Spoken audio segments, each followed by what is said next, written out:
자, 오늘은 예수님의 새 계명이라는 제목으로 여러분과 함께 은혜를 나누려고 합니다. 많은 사람들이 예수를 믿고 교회를 다니지만 실은 하나님보다 돈을 더 사랑합니다. 하나님을 믿는다고 하지만 그 마음속에 여전히 돈과 명예 또 권력을 쫓는 그런 사람들이 참으로 많습니다.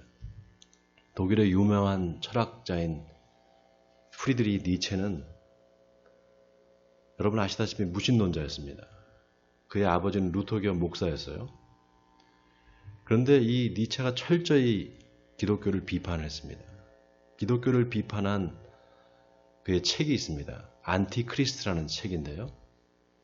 안티크리스트, 말 그대로 기독교를 반대한다 이런 뜻입니다. 그 안티크리스트라는 책에 이런 말이 있습니다. 세상에 오직 한 사람의 그리스도인이 있었다.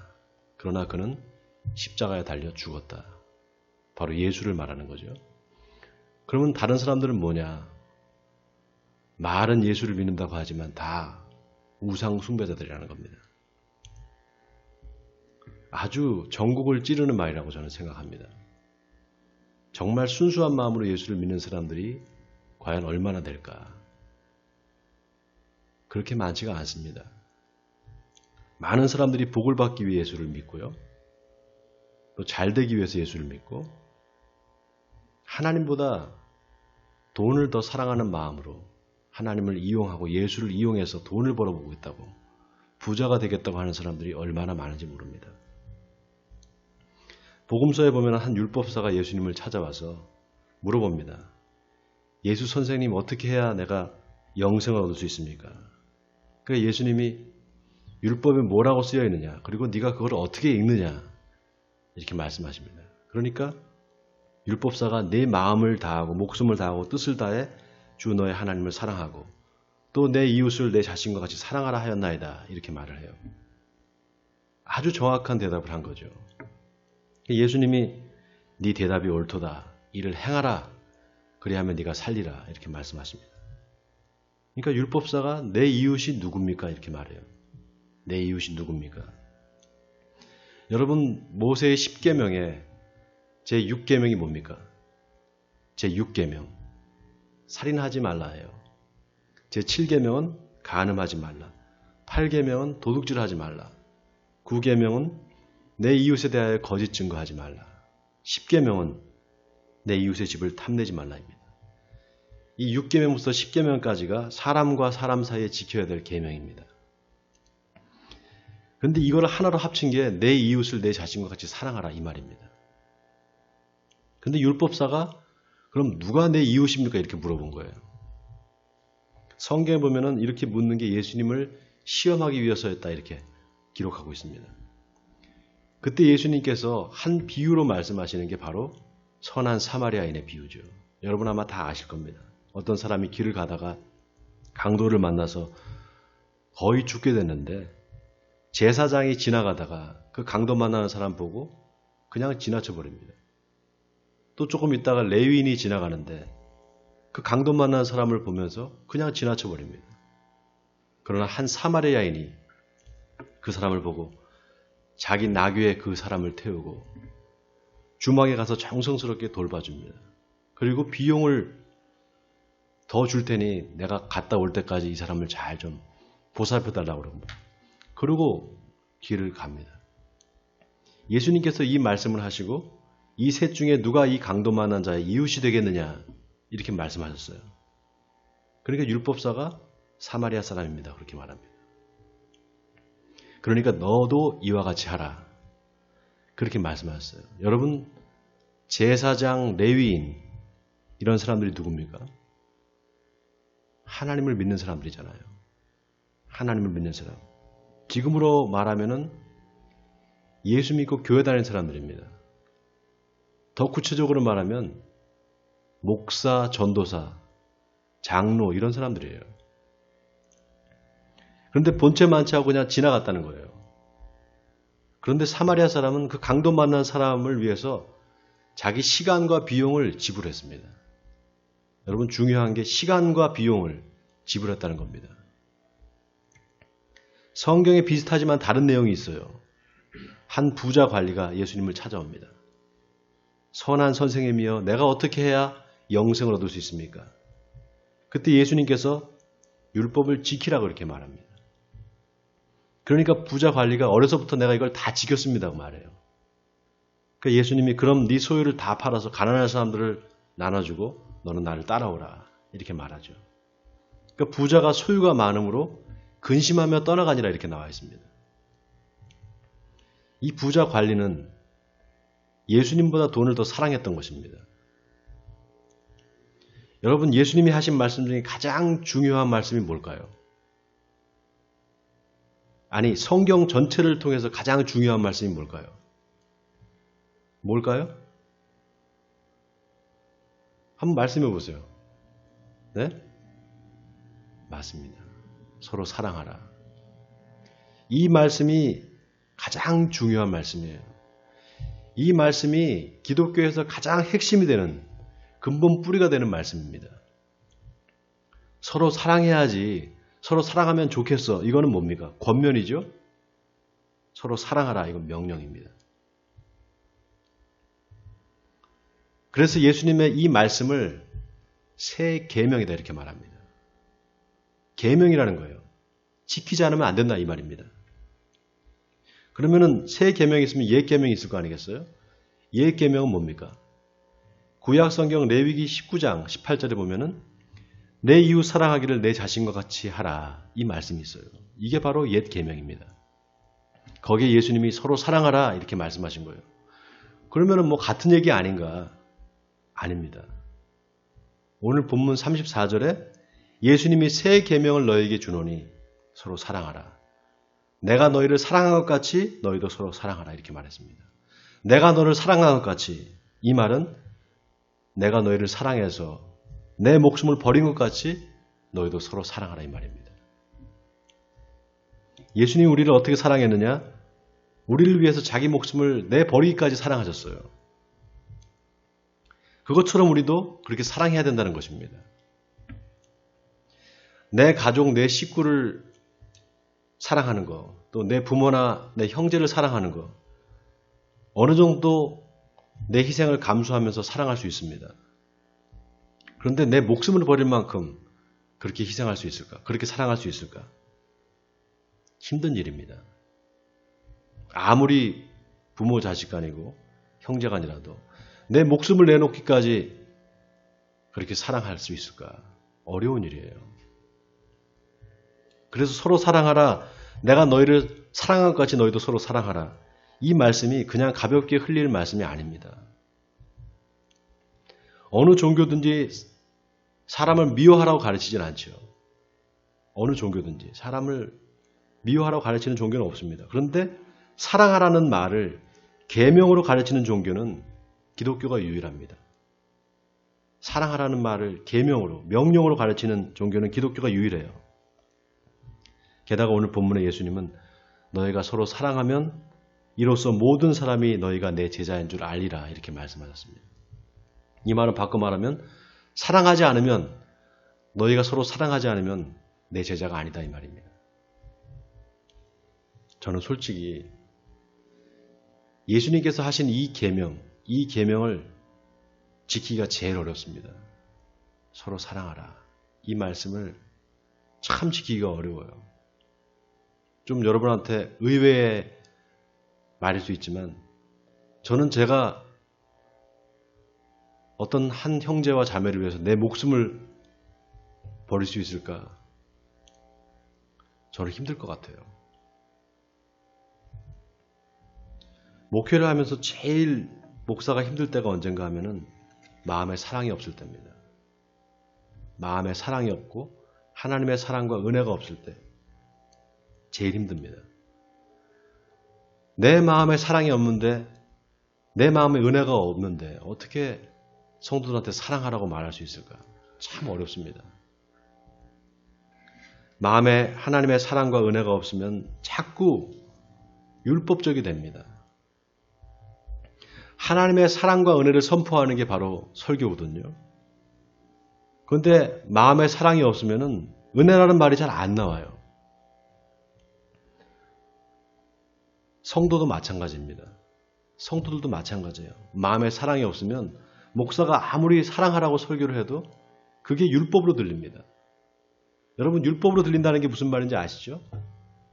억지로 내가 이걸 해야지 않으면 안 돼, 해야 돼, 이렇게 듣는다 이 말입니다. 자발적으로 사랑하는 마음이 생기는 것이 아니라 억지로 할 수밖에 없다는 거예요. 예수 안 믿는 남편이 있어서 맨날 술 먹고 집에 오면 큰 소리 치고 그 남편 어떻게 사랑할 수 있어요? 미워 죽겠는데. 자식도 마찬가지입니다. 자기 속으로 난 자식이라도 말 안 듣고 사고치고 그러면요. 아유 저놈의 새끼 저거. 이런 말이 나옵니다. 내 마음에 사랑이 없으면 그렇게 돼요. 다 그렇게 됩니다. 그래서 여러분, 사랑은 절대로 감정이 아닙니다. 사랑은 감정이 아니에요. 우리가 착각하는 게 사랑을 감정으로 생각합니다. 그런데 예수님이 말씀하시는 사랑은 그런 감정이 아니에요. 여러분, 감정은 시시각각으로 변합니다. 여러분 한번 생각해 보세요. 내 감정이 시시각각으로 변하잖아요. 어떨 때는 막 좋아했다가 어떨 때는 막 미워지기도 하고요. 오늘 사랑이 내일 미움으로 변할 수가 있어요. 여러분 이거 경험해 보셨죠? 자, 오늘 본문에 예수님이 제자들한테 내가 잠시 너희와 함께 있다가 갈 텐데 내가 가는 곳에 너희는 올 수 없느니라 이렇게 말씀하셨어요. 그러니까 베드로가 주여 어디로 가십니까? 이렇게 묻습니다. 그때 예수님이 네가 지금은 따라올 수 없으나 후에는 따라오리라 이렇게 말씀하셨어요. 그러니까 베드로가 주여 내가 지금은 왜 따라갈 수 없습니까? 주를 위하여 내 목숨을 버리겠나이다 이렇게 말해요. 아마 베드로가 진짜 그런 마음이었을 거예요. 아마 진짜 그런 마음이었을 겁니다. 예수님이 가는 곳이면 내가 어디든지 따라가겠다. 예수님이 돌아가시면 나도 죽겠다. 같이 따라 죽겠다. 이렇게 아마 그런 마음 아니었겠습니까? 절대 그냥 빈말이 아니었을 겁니다. 근데 결국 어떻게 됩니까? 3번이나 예수님을 모른다고 부인했어요. 그것도 어린 소녀 앞에서. 나중에는 막 저주를 했습니다. 오늘 본문에 예수님이 네가 나를 위하여 목숨을 버리겠느냐? 내가 진실로 진실로 내게 이르노니 다 굴기 전에 네가 나를 3번 부인하리라. 예수님이 말씀하신 그대로 베드로가 예수님을 부인합니다. 나중에 부활하신 예수님이 베드로를 찾아와요. 그래서 네가 나를 사랑하느냐 이렇게 물어봅니다. 여러분 생각해보세요. 다르게 물어볼 수도 있잖아요. 네가 나를 정말 믿느냐? 너 왜 그렇게 나를 모른다고 부인했어? 이렇게 물어볼 수도 있잖아요. 근데 네가 나를 사랑하느냐 이렇게 물어봤어요. 왜 이렇게 물어보셨을까요? 사랑이 뭔가? 사랑은 감정이 아니야. 사랑의 본질이 뭐냐? 사랑은 감정이 아니다. 이거를 말씀하시기 위해서입니다. 감정에 따라 변하는 게 사랑이 아니라는 거예요. 베드로는 감정에 아주 충실한 사람이었습니다. 성경을 보면 베드로가 하는 말이나 행동을 보면 아주 감정에 충실한 사람이었어요. 어떻게 보면 솔직하고 거짓이 없는 겁니다. 그런데 그에게는 두려움이 있었어요. 두려움. 여러분, 두려움이 있는 사랑은 온전한 사랑이 아닙니다. 진정한 사랑은 두려움을 내어 쫓습니다. 여러분 이거 아멘입니까? 고린도전서 13장 여러분 다 아시는 장이잖아요. 고린도전서 13장 사랑장이라고 하죠. 사랑은 오래 참고 사랑은 온유하며 시기하지 않으며 사랑은 자랑하지 아니하며 교만하지 아니하며 성내지 아니하며 악한 것을 사랑하지 아니하며 불의를 기뻐하지 아니하며 진리와 함께 기뻐하고 모든 것을 참으며 모든 것을 믿으며 모든 것을 바라며 모든 것을 견디느니라. 사도 바울이 사랑에 대해서 아주 정말 기가 막힌 정의를 내려줬습니다. 그런데 이게 머리로 안다고 해서 이 사랑을 할 수 있느냐? 아닙니다. 사랑은 여러분 감정도 아니고 지식도 아닙니다. 사랑은 인격적인 만남입니다. 사랑 내가 하겠다고 할 수 있는 게 아니라 이 말입니다. 뭔가 만남이 있어야 돼요.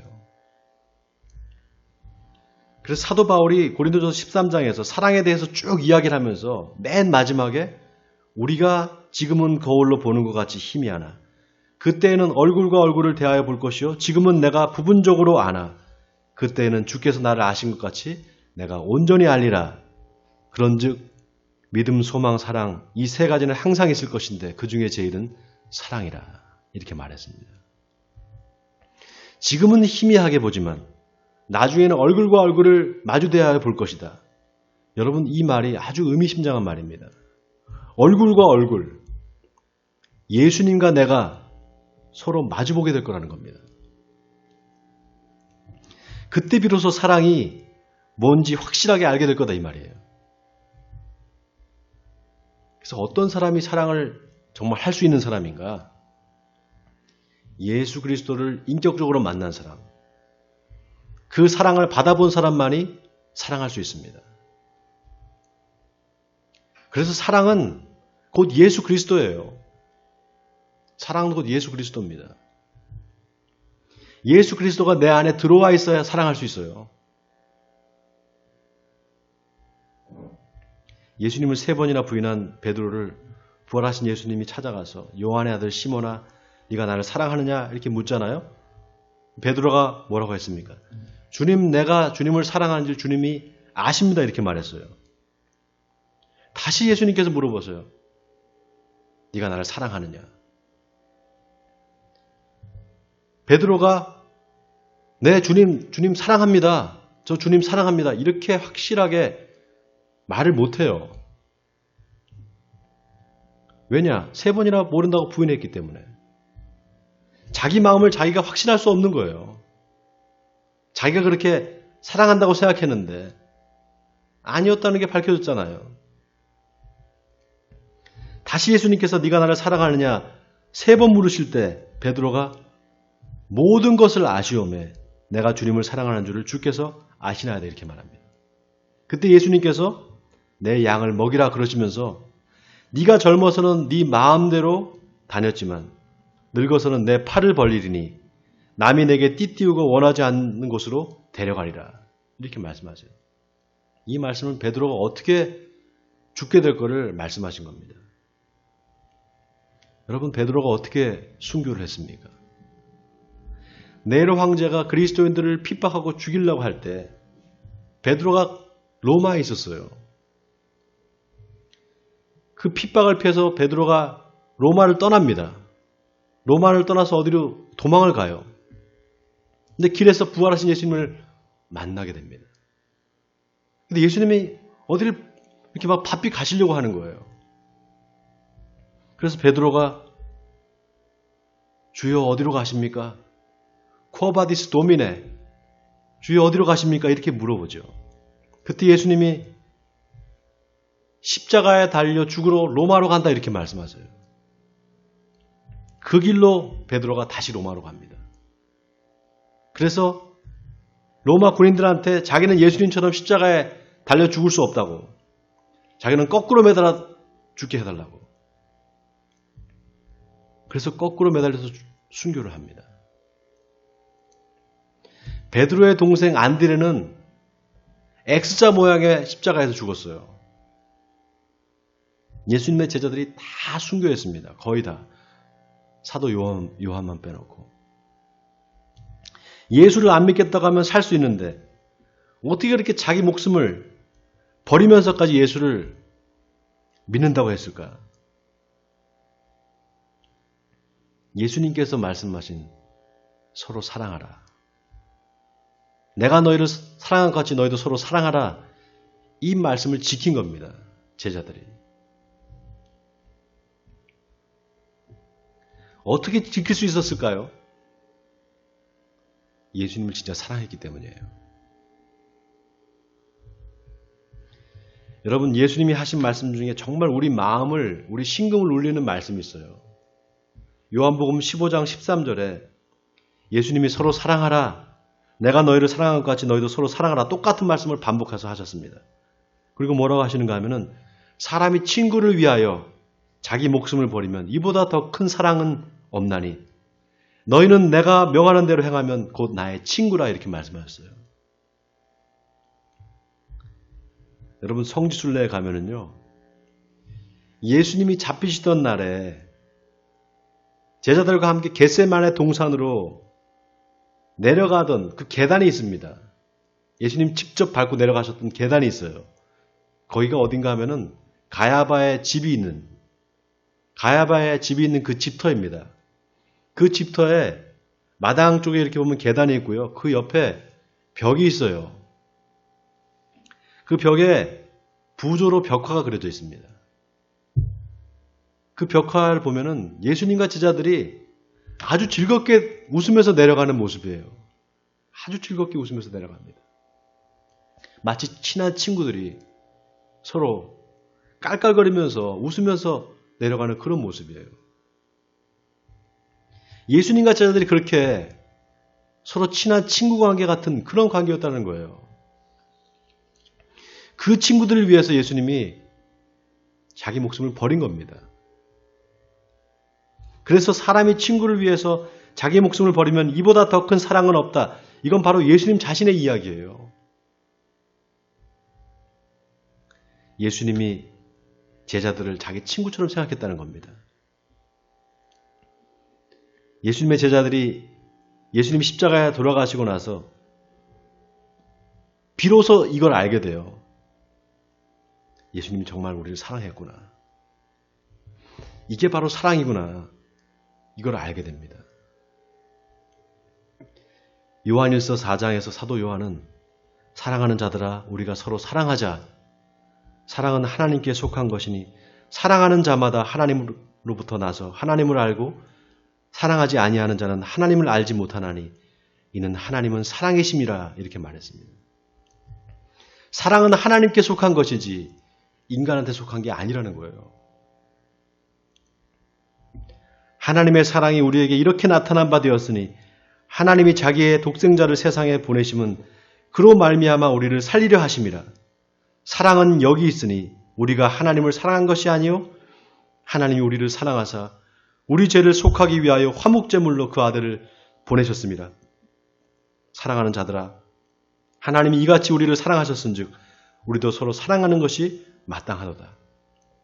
어느 때나 하나님을 본 사람이 없으되 만일 우리가 서로 사랑하면 하나님이 우리 안에 거하시고 그의 사랑이 우리 안에 온전히 이루어지느니라. 사도 요한이 이렇게 고백했습니다. 사랑하는 성도 여러분, 기독교의 사랑은 인격적인 사랑입니다. 하나님은 당신을 사랑하십니다. 교회에서 이런 말 하잖아요, 여러분. 상투적인 말이 아닙니다. 우리가 상투적으로 쓰는데요. 하나님 당신 사랑하십니다. 절대로 상투적인 말이 아닙니다. 기독교의 사랑은 실제적이고 인격적인 사랑입니다. 그 사랑은 나를 좋아하고 나한테 잘해주는 사람만 사랑하는 것이 아니라 나를 미워하고 나를 싫어하고 심지어 나를 향해서 칼을 겨누는 사람도 사랑하는 것. 그게 바로 기독교의 사랑입니다. 바로 아가페의 사랑입니다. 근데 여러분 그런 사랑은 내 힘으로는 절대로 안 됩니다. 내 노력으로도 안 됩니다. 오직 예수님을 만나야 됩니다. 예수님을 만난 사람만이 이 사랑을 할 수 있어요. 또 하나, 서로 사랑하라 이 계명을 어떻게 우리가 지킬 수 있을까? 또 하나가 있습니다. 돈을 예수님보다 더 사랑하면 안 됩니다. 돈을 예수님보다 더 사랑하면 안 돼요. 그러면 서로 사랑할 수 없습니다. 예수님이 내 전부가 돼야 그때 비로소 이웃을 사랑할 수 있어요. 여러분 가룟 유다가 예수님을 은 30에 팔았잖아요. 은 30을 받고 팔았습니다. 그 결정적인 계기가 뭐라 그랬습니까? 그 결정적인 계기가 있다고 그랬잖아요. 나사로의 동생 마리아가 옥합을 깨뜨려서 향유를 예수님의 발에 부은 사건이라고 그랬잖아요. 그때 왜 저걸 300데나리온에 팔아서 가난한 사람들 도와주지 않냐고. 가룟 유다가 그렇게 말했단 말이에요. 여러분 가룟 유다는 그 300데나리온 나가는 그 향유가 아까운 거예요. 왜 그걸 허비하냐 그랬어요? 아까우니까. 근데 마리아는 그 300데나리온 나가는 향유가 안 아까운 거예요. 예수님의 발에 부어도 그게 하나도 안 아까운 겁니다. 근데 가룟 유다는 그게 아까운 거예요. 여러분, 내가 하나님께 드리는 시간과 물질이 아깝게 생각되면 그 사람은 하나님보다 돈을 더 사랑하는 사람입니다. 내가 하나님께 드리는 시간과 물질이 아깝다고 생각되면 그 사람은 하나님 나라에 적당한 사람이 아니에요. 말로는 하나님 사랑한다고 하면서 하나님 앞에 인색한 사람들이 있어요. 시간과 물질을 드리기에 인색한 사람들. 그런 사람은 하나님을 섬기는 게 아니라 재물을 섬기고 있는 겁니다. 사랑하는 성도 여러분, 서로 사랑하라는 예수님의 계명은 오직 내가 예수님 안에 있어야 지킬 수 있습니다. 예수님 안에 있어야. 내가 예수님 안에, 예수님이 내 안에 있어야 됩니다. 그래야만 이 계명을 지킬 수가 있어요. 원하기는 세상 어떤 것보다도 예수님을 사랑하시는 여러분 되시기 바랍니다. 그래서 예수님의 참 제자가 되셔서 새 계명을 지키시는 저와 여러분이 되시기를 주님의 이름으로 간절히 축원드립니다.